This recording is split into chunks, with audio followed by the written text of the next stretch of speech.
Sean Dustin spent time in federal and state prison for drug trafficking and fraud.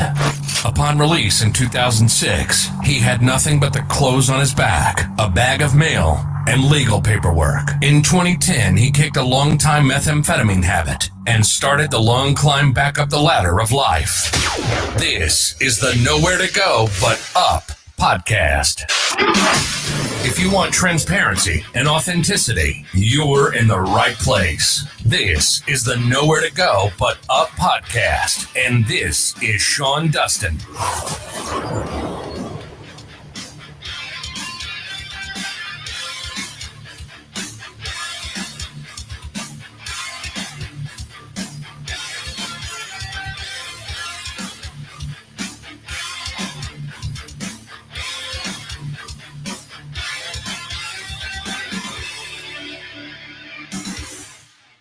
This is the Nowhere to Go But Up podcast, and I am your host, Sean Dustin.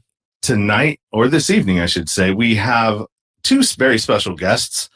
One is Eric Vaughn, who is an award-winning commercial director-producer with extensive experience in leading-edge production, from narrative films to VR immersive experiences. Eric has recently completed his long-form documentary series directorial debut, The Con, which is how I came to know who Eric was. And then we also have Cindy Castro-DiRusso, who is a producer and casting director and has worked on shows in Hollywood such as The Jimmy Kimmel Show, The Voice. I just watched that last night. Gordon Ramsay's Kitchen Nightmares and other reality TV shows on Fox and Nat Geo. How are you guys doing tonight or this evening? Yeah, doing great. Doing good. Thank you. No, thank you for coming on the show. And it's kind of like a follow-up to the interview I did with Patrick previously with Ricky Varandas on the Ripple Effect. And I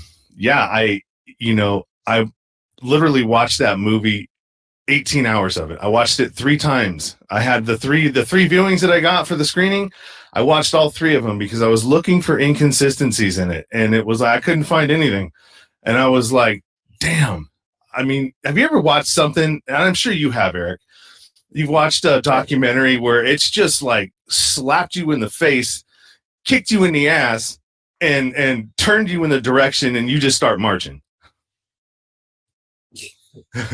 Yeah. I mean, it's there's been a few times when that's happened. I really, that's awesome that you feel that happened to you with our program.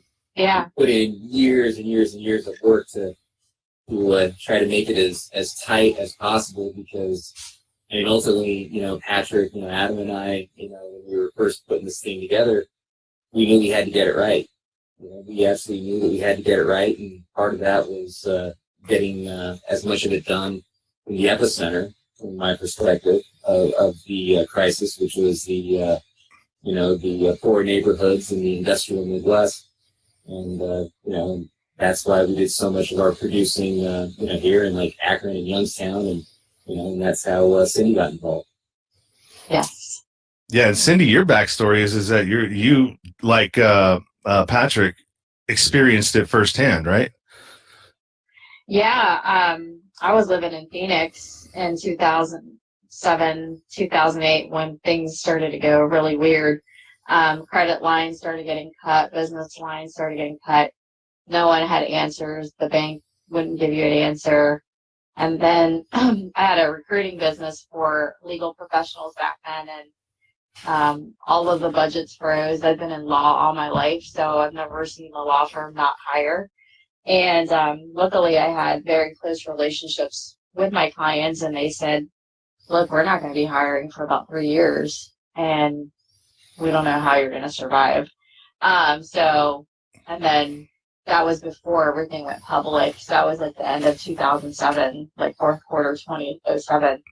And then by first quarter 2008, everything had gone public and the markets were crashing, and you know what happened. So, and I was pretty well diversified. I thought I was well diversified in legal professional recruiting and real estate investments out there, and both came collapsing down at the same time. So it wasn't a good time in my life, that's for sure. And so how did you two meet up and put all of this together and all of the pieces? Because I mean, this documentary just really put it in layman's terms where you could understand the mechanisms by which it was all happening. A lot of times, like The Big Short, they didn't tell you that. They gave you a piece of what happened, but they kind of just sort of brushed over the how it happened, in my opinion. Right. And I think that there was another one that was out there as well. I can't remember what the name of it is, but I heard it was sort of like the same thing. And I'm sorry, man. I think that they do that on purpose. The players and everything else that are involved, because it's all part of the octopus, man. There's an octopus, global octopus, and the media is that they own, and they own all of it, damn near. It's one of the legs, and it's when something, and all of these people, these families. This is my opinion. This isn't fact. This is just my conspiracy ramblings that I've heard, whatever. But it makes sense to me, that they have the money, the people that have all the money and own everything. They can kind of move markets and do all these other things, and then they use the media to kind of like, whew, all right, we need everybody to go that way, and follow that line and follow that narrative, and it's crazy. And I really believe that we need to, as people, independent media sources like myself and other like-minded podcasts and other media, we need to be fighting back against that narrative and against the media with our own media. Oh, yeah, absolutely. Yeah, I think it was Matt Taibbi coined the term vampire squid when describing Goldman Sachs, but I think that vampire squid can speak towards any of the supermarket, big Wall Street banks that exist out there. I mean, I think that is the same thing that you're talking about. I mean, they have their hands and arms in so many things, and it's not just the banks, right? It's like, I mean, the shadow sector has now kind of overcome even Wall Street. I mean, you think of like BlackRock, and how powerful they are. I mean, they're moving the markets as much as anybody. I mean, they administered maiden name for Christ's sake. I mean, that's real power right there. But to get to sort of like how Cindy and I found each other to work on a project at Con. It actually goes back several years ago when Patrick and I were kind of conceiving about how we wanted to approach telling the story, because it was always super important to all three of us, the initial people who were putting this together, Adam Vaughan and Patrick Glover and myself, that we tell a story that was going to be able to speak to the regular people, and to tell it from that perspective, right? And so at the time, I remember that summer, I was sitting back and watching TV, and the Jinx came on. And the Jinx was that documentary about Robert Durst that HBO did, where the guy basically, for all intents and purposes, admitted that he killed his wife, on screen and stuff like that. It was like, but it's really a fascinating documentary in that. It was one of the first like multi-episode documentaries that I saw, and it was a true crime documentary, and they went into scene because they couldn't film what was actually happening, because a lot of these things happen in closed doors and in different time frames and so on and so forth. And that really stuck in my head, because ultimately what that instructed me was that the approach to do this is not to do the con as like a economic, highly esoteric, throwing out big words all the time and trying to sound smart type of documentary. If this was going to be effective, it needed to be something that people like myself basically could wrap our heads around. And so that's why we, really sort of turned towards the true crime, documentary as like a template.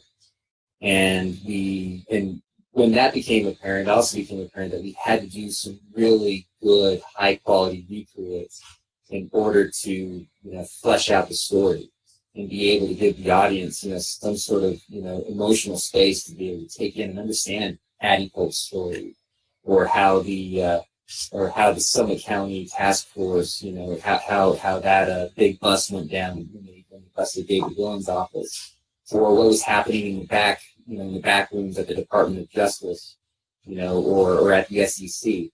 And so, because obviously we didn't have footage of any of those things, we decided that, okay, this is the opportunity to go into, recreate and to really kind of produce something very nice and polished and what have you. And that's when ultimately looking for somebody to help produce those recreates is when we found, I think it was initially another producer, a friend of ours, Melanie, and then Cindy. And then Cindy was like really instrumental in casting like so many of these people that we used, and that was so critically important, especially like the Addie Cole character. Mm-hmm. I mean, we needed somebody who you, as an audience, would be able to sit back and feel the pain of what she was going through, in those moments before she attempted to take her own life. And that's exactly the skill set that Cindy brought, and she really did a great job, understanding the story to such a degree that she was able to cast it really well to help tell that story, because it was really important that we nailed that. Yeah, Addie Polk was my grandmother. And I think that's what we're trying to capture there, is that this is everybody's grandmother. This is everybody's story. You know what I mean? Because you're just one bad situation removed from having that happen to you.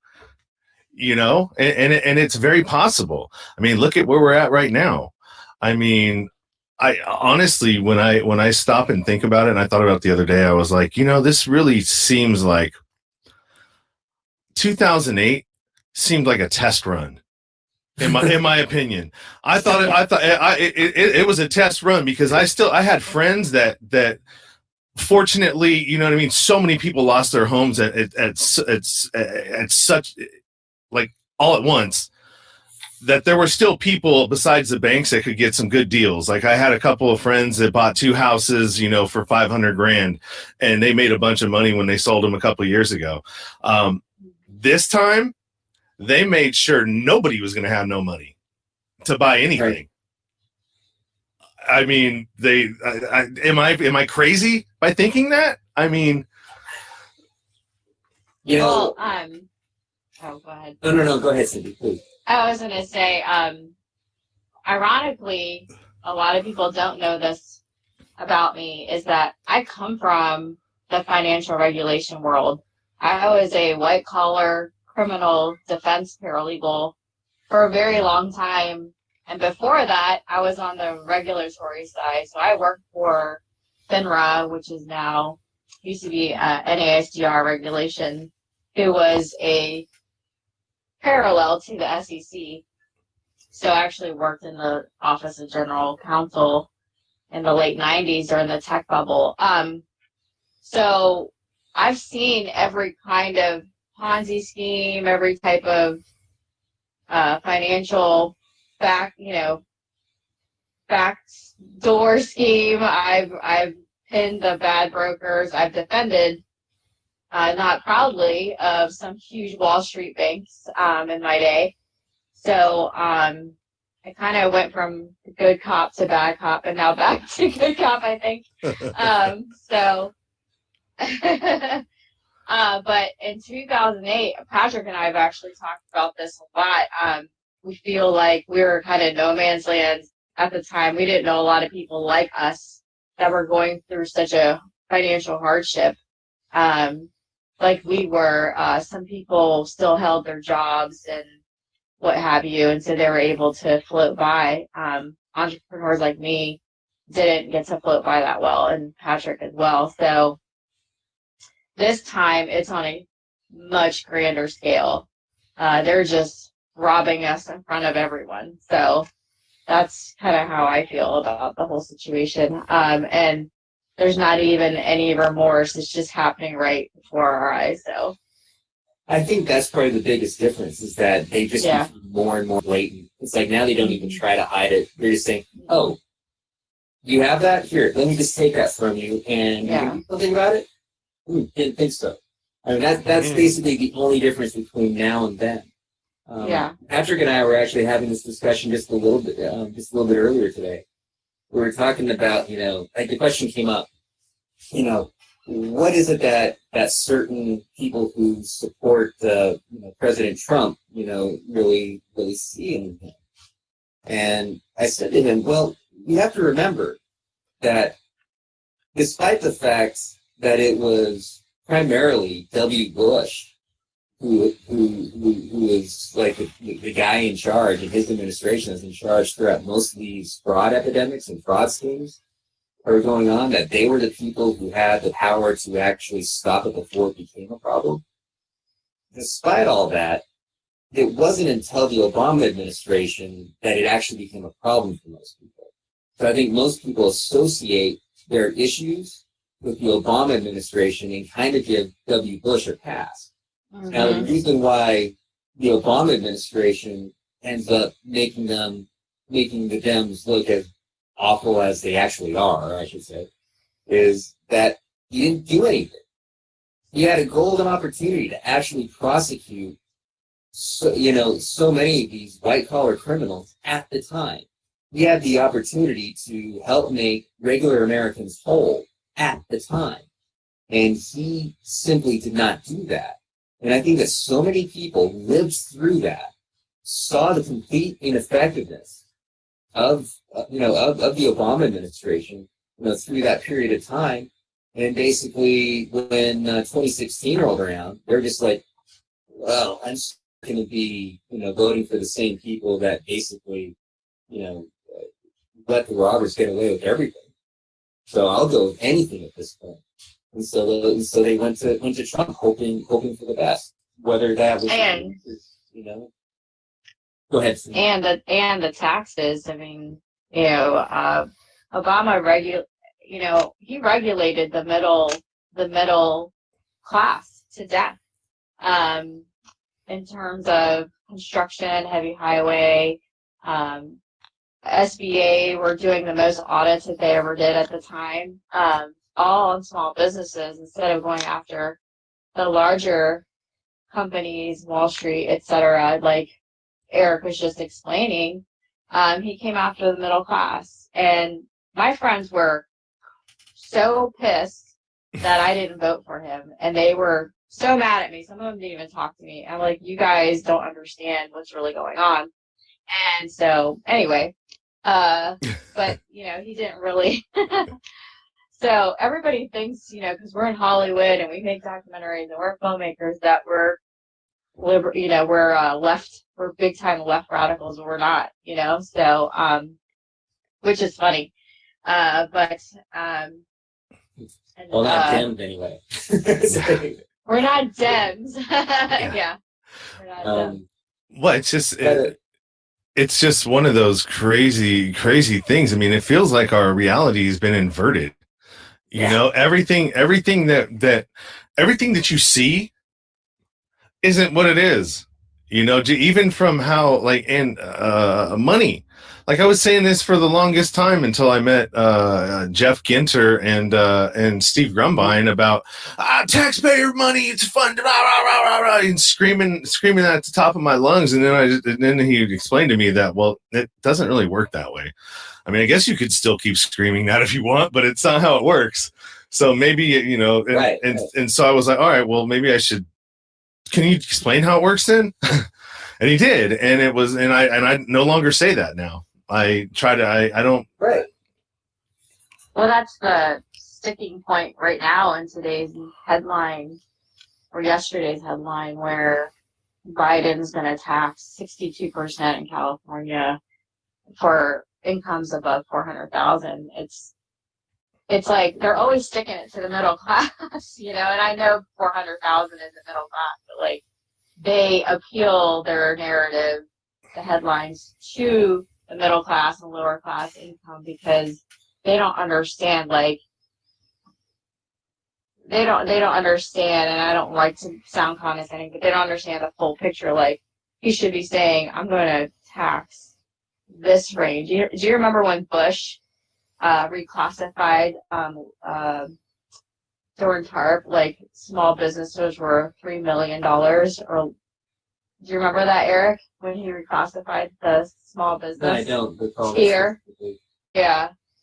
So it was crazy. He reclassified what small business was, and small business was $3 million in revenue. So this was all, this is when all of the things were going down in the 2008 financial crisis. So, people could get loans because you're a small business. Kind of happened, this year, it seems like this year, with PPP, right? All these small businesses were getting PPP loans. So that's why they were getting them. Right.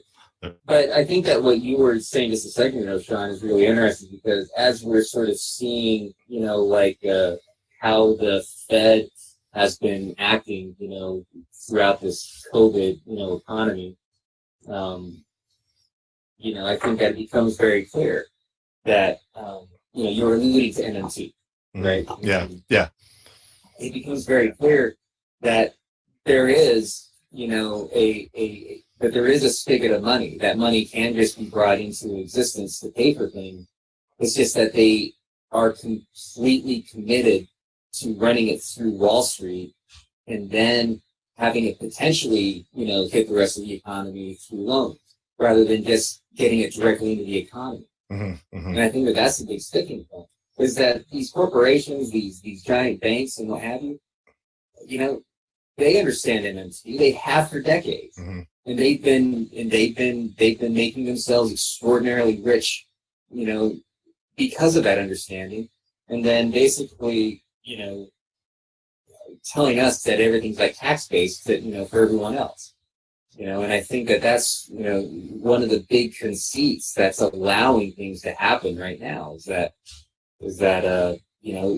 we feel that everything has to be done through Wall Street, through the banking system. And the banking system is basically laundering fraudulent activity at this point. And I think that when I say that, I'm not saying that colloquially. I mean, the FinCEN files, show without a doubt that, that our entire worldwide economic system is basically a money laundering system for fraudulent behavior anywhere in the world. And the people who end up getting hurt most by that are the people is basically everybody who doesn't have their hand on the levers of power. And that's just absolutely ridiculous. And if there's anything that we try to do with economists, that we try to show, at least open a window as to how the mechanics of that actually works. Because my feeling is that if people can have at least some sort of basic understanding as to how they and everybody else in the economy is getting completely screwed, then there's like some potential for the power to actually do something about it, find the political will to do something different than what we've been doing. I mean, I think it's become abundantly clear at this point that neither party is really opposed to each other on economic matters. It's just a matter of whose face is deepest in the trough. And that's not a healthy political system. No. I mean, we were talking. We've become too big to fail. Yeah, we have become too big to fail. So we'll see what happens. Clarify that statement. As in the United States, or just like I didn't follow that statement. Well, it just piggybacks off that documentary Too Big to Fail. All the major players in the banking system all have each other's, back. All the politicians are greased by the important people with all the money. All the lobbyists run everything. So, they're not going to make the same mistake that they don't think they're making the same mistake, but in 2007, it caught I'm sorry, it cut off a lot of people's, it caught people by surprise. Even people internally, they didn't. But now it's just like everybody's in it. Everybody's in the game. And they're not going to allow, like, for instance, inflation hasn't happened. They're doing everything they can to make borrowing money right now super cheap, like it was in 2005 and 2006. You can buy a house for 3.5% right now, 3.75%. It's the same thing all over again, but now since there's so many gerrymandering in all the districts for politicians, super PACs come in and it's just all convoluted. It's all like reciprocal flow of one another. It's just, that's what I'm saying. It's just gotten too big to fail. It's gotten too corrupt. And as long as people have jobs and make money and can buy their house and spend, and live with beyond their means, I think people are kosher. But they don't really see that there's this huge bubble that's happening. And it's unfortunate that a lot of people aren't as financially literate, or maybe they don't want to know. I think that's kind of blaming the consumer, a little too much, when basically if you look at productivity as opposed to the amount of money that people are making, it's like productivity continues to go through the roof, and what people are taking home has remained flat for decades. like California. Yeah. I mean, the entire country, right? And so Yeah. that tells you that people are working more efficiently, they're working better, they're doing everything that they should, but they're not being rewarded with any money. It's like people would be living within their means if they were being paid what they were worth. True. Yeah, absolutely. That is true. That's a very good point, Eric. Because I do live in California and I work in the I was up until the 19th when we had the shutdown, union construction.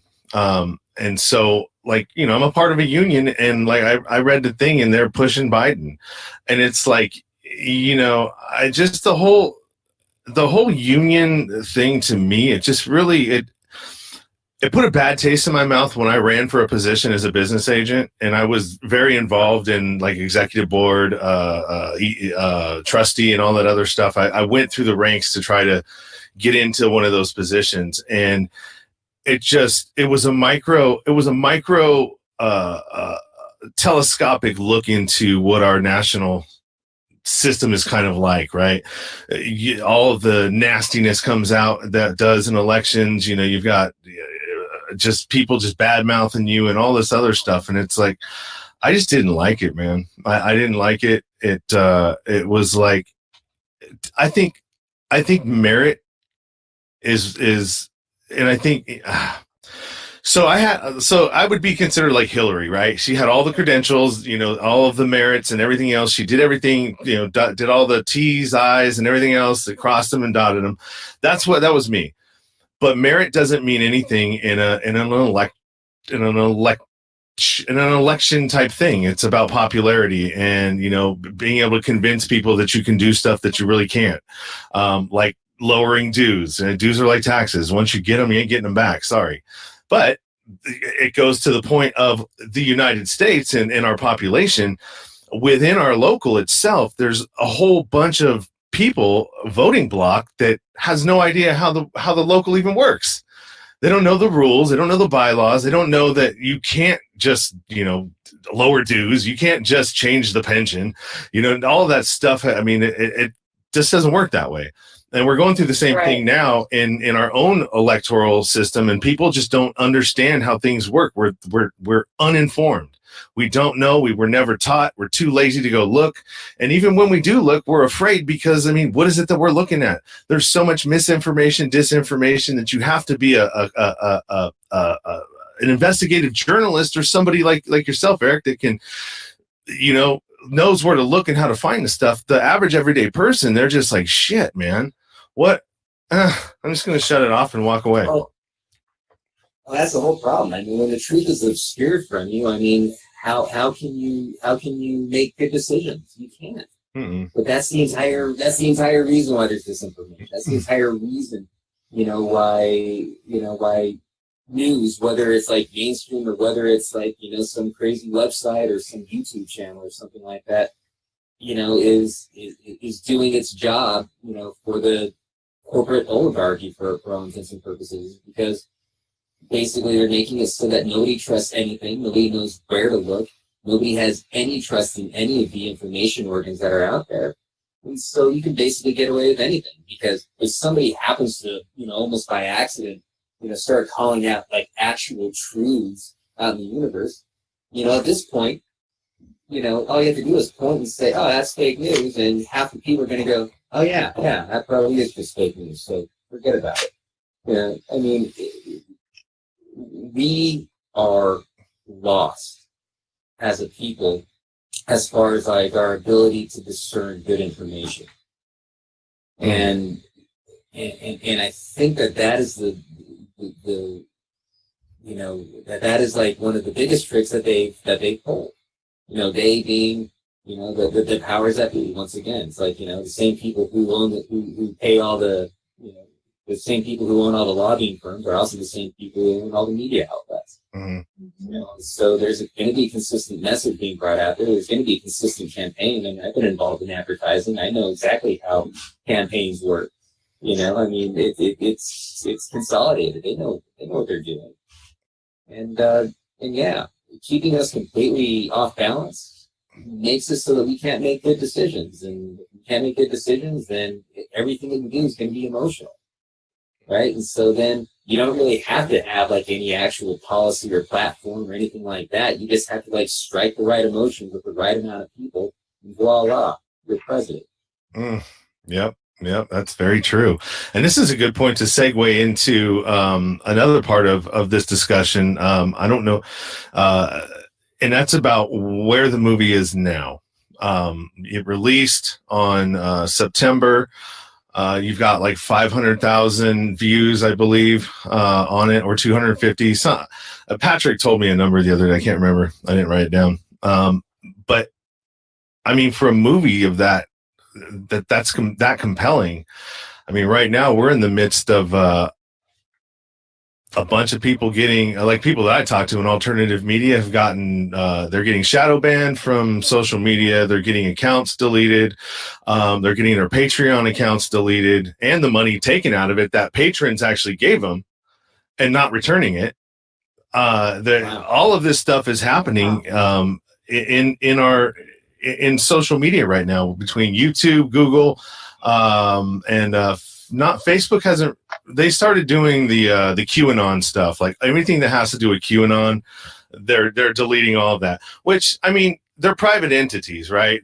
You're allowed to censor if you want, but I mean, it's like, come on. I mean, really?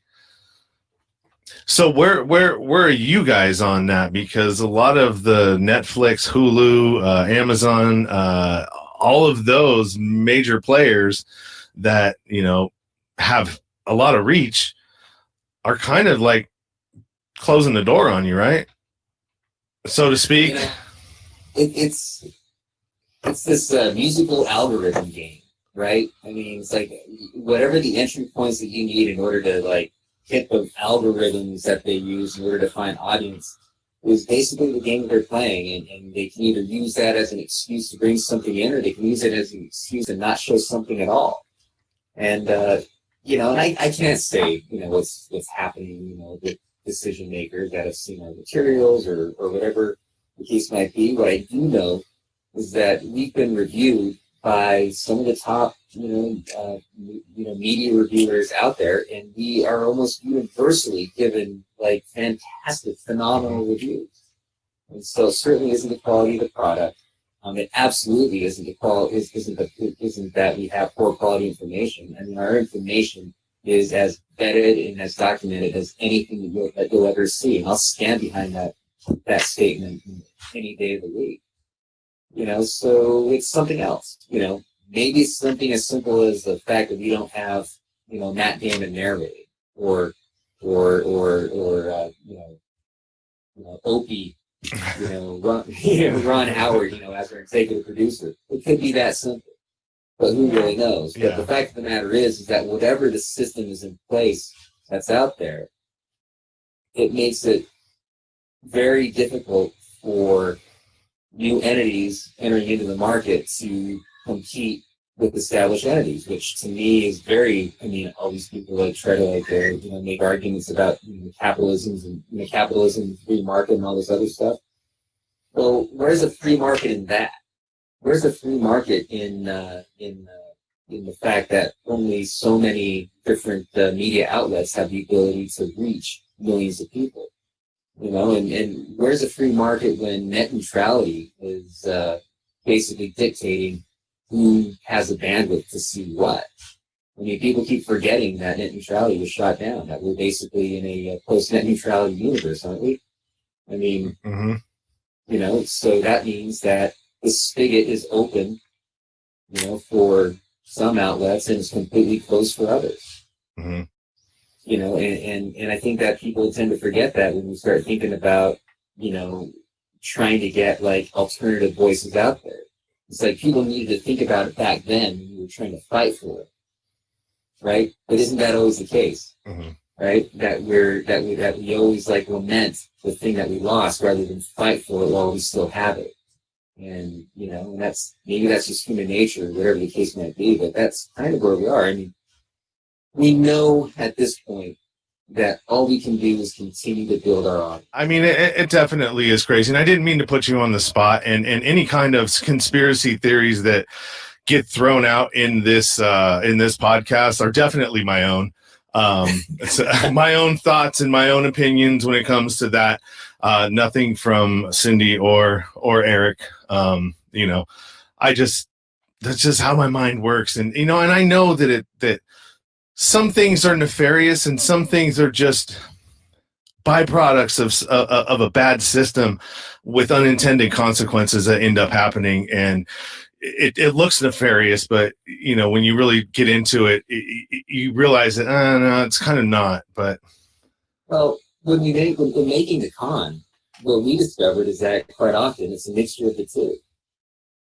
I mean, right? I mean, you have like an inherently bad system. In the con, we're talking about the financial system, by and large, or the mortgage finance system, whatever kind of system or subsystem you want to talk about.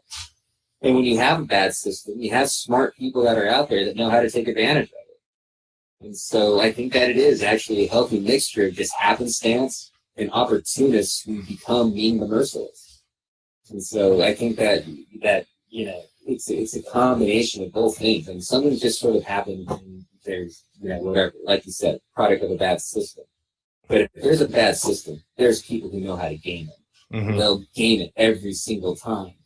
And they're the ones, if they're not stopped, if they're not prosecuted, if they're not, thrown in jail, that they're going to keep on doing it. And that's ultimately that's exactly the story that we tell in the con. It's like our very first episode. We show how in tiny Summit County, Ohio, there's a group of cops who basically had no background in mortgages, no background in finance, no background in any of these things, who were able to see that a crime was going on, right? So they investigated it. Then they prosecuted it, and then they got indictments, and then they got, then they will went to jail, right? And that's the way it's supposed to happen. Right. Right? I mean, that's exactly what didn't happen on a national scale, and that's what basically the rest of the series talks about, is that episode 1 says, crimes were happening, and these people found a way to prosecute. They did the right thing, and the bad guys went to jail. Episodes 2 through 4 show how that did not happen at all on a national scale and to devastating consequences. But all we have to do is look back to Little Summit County, Ohio, and say, oh, it could be done.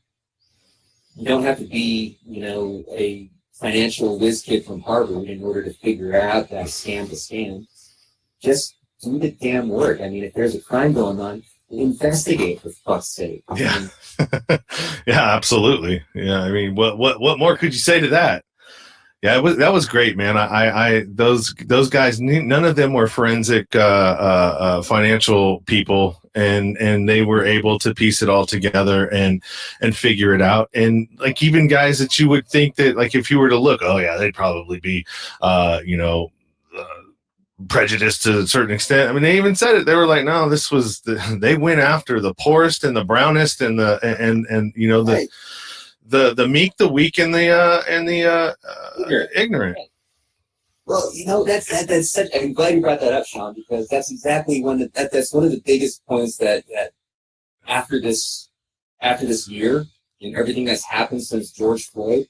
I mean, what the Summit County Task Force did in Akron, Ohio, is exactly what it looks like when Black Lives Matter to people, right? Yeah. They go and they see that crimes are happening in these neighborhoods. They prosecute those crimes, and the people who are taking advantage of a vulnerable population, they're thrown in jail, right? They're not allowed to continually victimize these neighborhoods and poor elderly African American women like Addie, right? Yeah. I mean, that's exactly what Black Lives Mattering looks like, right? Well before it gets to the point where there's a conflict on the street between two people. That conflict on the street never has to happen if the law is being equally applied across all neighborhoods, right? Yeah. If you can't get away with something in one neighborhood, you shouldn't be able to get away with it in another. Yeah. And that's yet another one of the big lessons from the financial crisis, right? I mean, this was a crisis in poor Black and brown neighborhoods in the 90s. So it was a crisis in the early 2000s. But it didn't become a crisis to this country until it hit suburban white neighborhoods. Mm-hmm. Then all of a sudden it became a crisis, but at that point it was too late. Yeah. When that happened, then when you finally address something when it's too late, that's when you get a financial collapse.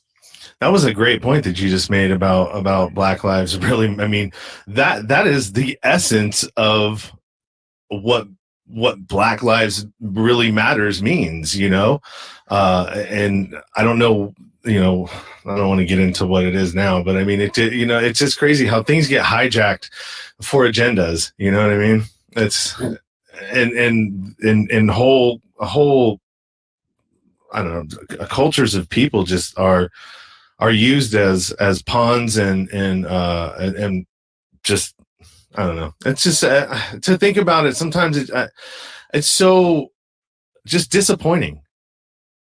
It's really disappointing when you think that the world is one way, and then you wake up and realize that it's something completely different that you have no idea. Like you didn't even know that. Like, how am I even a part of this? Like, how did this happen? So anyways, we could talk about this forever in a day and keep going. But so do you guys got any other projects in the pipeline as far as documentaries go, or anything that you can talk about? It's okay if you can't. Well, we're hoping right now, it's like we have like a good 65-70% of the season 2 of the con. That is ready to go if we can muster enough support for season 1, and so that's kind of the big thing that we have, and we have some real blockbuster stuff that can come out, in that season 2. I mean, season 1, it gets us to modern day in some respects, but season 2 would really connect everything from the Financial Crisis Inquiry Commission and everything that didn't happen off the heels of that to right now and the post-COVID economy. Because a lot of people think that the economy that we're in right now is because of COVID. The economy was failing months before COVID was even heard about, right? And that's what people don't understand, is that all COVID did was paper over the cracks that were already showing. And so it became like the easy thing where it's like people said, oh, it's all because of COVID. Well, COVID certainly had an effect on service economy and so many other things. But as far as like, the pillars of the economy and how things were happening, in high finance and what have you, it was already falling apart. Yeah. And so season 2 will really discuss everything going right up to right now. Yeah. And show exactly how everything that fed into the great financial crisis in 2008, what it means to say that it was never addressed, and also how so many decisions have made it far worse. And that, and by the time we're done, I think, if you're a careful viewer of season 2, if we're so lucky as to be able to get it out there, I think that there's a chance to go have a very clear understanding as to exactly why we do what we're doing right now. That's great. That's great. I can't wait. I hope it does. And I hope I can continue helping you try to push this season 1 out and get some more traction on it. And like I said, we're going to talk in a minute when we get off of this. How about you, Cindy? Anything that you're working on? Any projects that you got coming out or? Yeah, actually, Eric and I work a lot together outside of the con. We have a dark comedy about the worst Christmas ever. So it happens to be releasing in the worst year ever for a lot of people. So it's a funny little dark teen comedy, body comedy that we worked on for the last couple years. And it's getting released November 3rd. On every major platform, VOD and cable, VOD, DVD.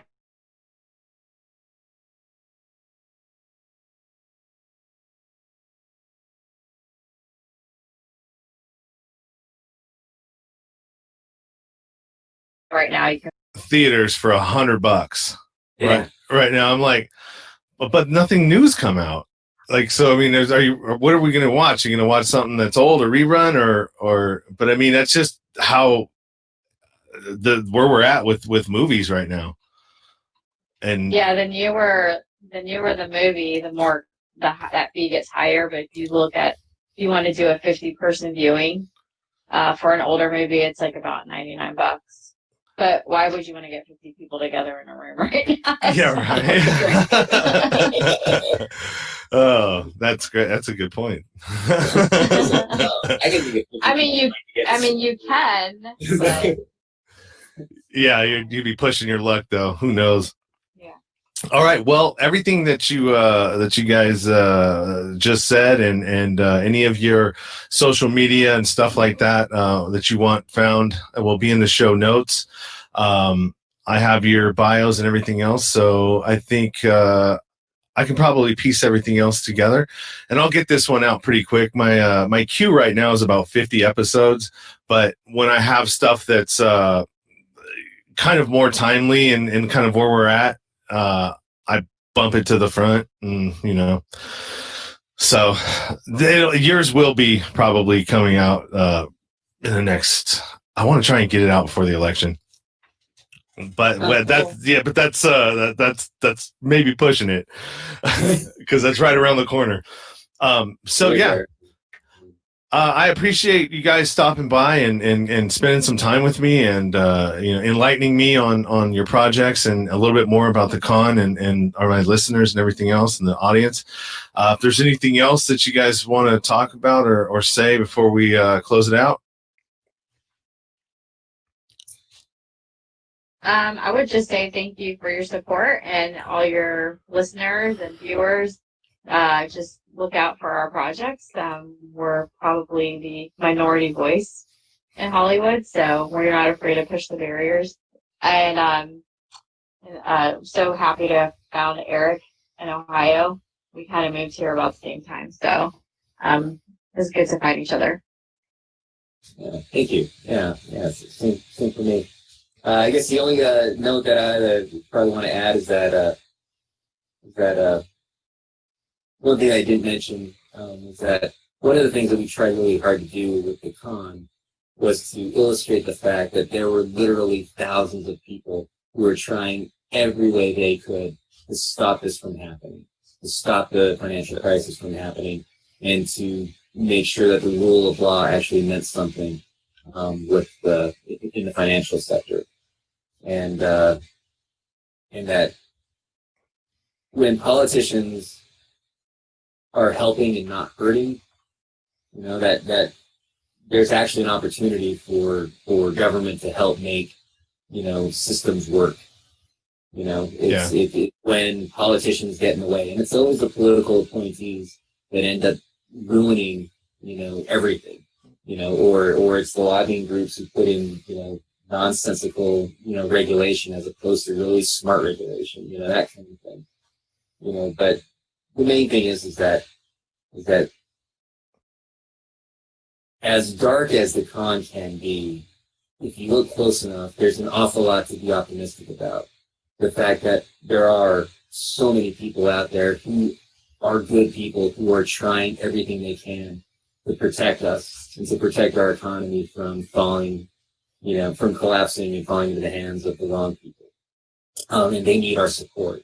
They need our support with who we vote for or how we vote, and it's not just president, right? It's like, it's like it might be a devil's choice for a lot of people right now, including myself. But it's the down ticket stuff, man. It's like, who are these judges?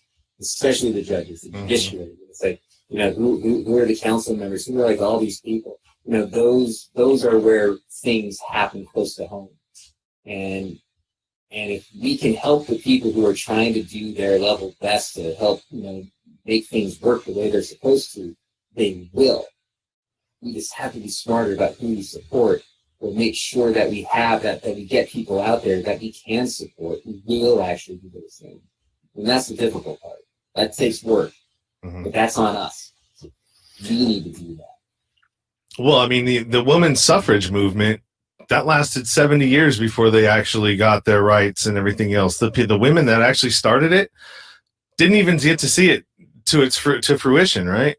But that's why it got to where it did, is because you had people that were relentlessly fighting it for the rights of women and what was right, and they never gave up. And we have to do the same thing, but the game has changed a little bit.